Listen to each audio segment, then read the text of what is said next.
Словно облака, спустившиеся на склоны гор, твои стада.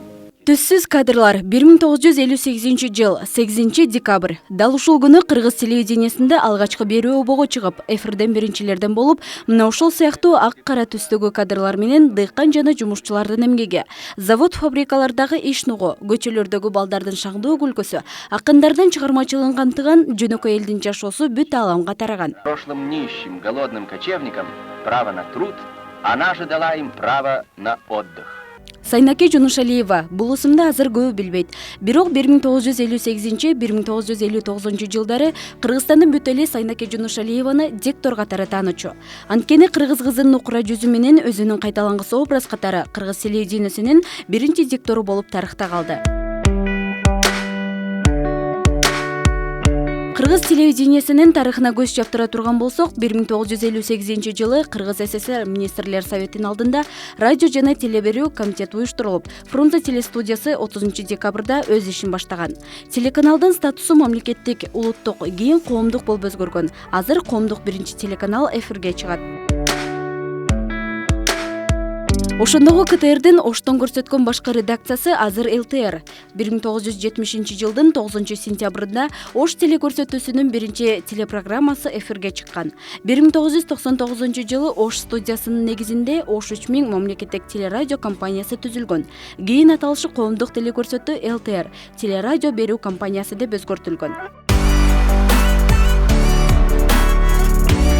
Азыр Кыргызстанда 50ден ашык телеканал бар. Анын 6 экинчи Борбор кала Ош шаарында. Алардын ичинен биздин ТМЖ каналынын тарыхына токтоло турган болсок, обого чыкканда кийинки жылдын 15 февралында 1 жыл болот. Ошентсе да телеканал кыска убакыттын ичинде өз аудиториясын чогулта алды. Биздин телеканалдын аудиториясы бул Ош жана Жалал Абад областы болуп эсептелет. Биз бирок өзүбүздү Ош шаардык телеканал деп эсептеп атабыз азырынча. Себеби дегенде биздин көбүнчөсү көйгөйлөрүбүз Ош шаарынын айланасында болуп атат. Кудай буйруса биздин телеканал башка региондорго да чыгат деп ишенебиз. Контент боюнча айта кете турган болсок, биздин контенттин негизги салмагы бул социалдык көйгөйлөрдү чагылдыруу болуп эсептелет. Күнүнө 5 жолу жаңылыктарыбыз чыгат. Ачык талкуу, адил сөз деген ток-шоуларыбыз чыгат. Бул ачык талкуу ток-шоусу жаштар үчүн, жаштардын көйгөйлөрүн чагылдыруу болуп эсептелет. Андан сырткары эң негизгиси бизде түз эфирибиз бар. Бул Жеринен деген программабыз, Жаранды көзөмөл деген, Унутулган убада деген программаларыбыз бар.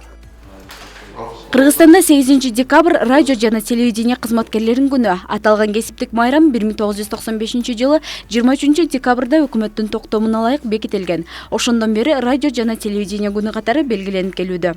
Кулпунай Мамасалиева, Азамат Кубатбек уулу, ТМЖ жаңылыктары.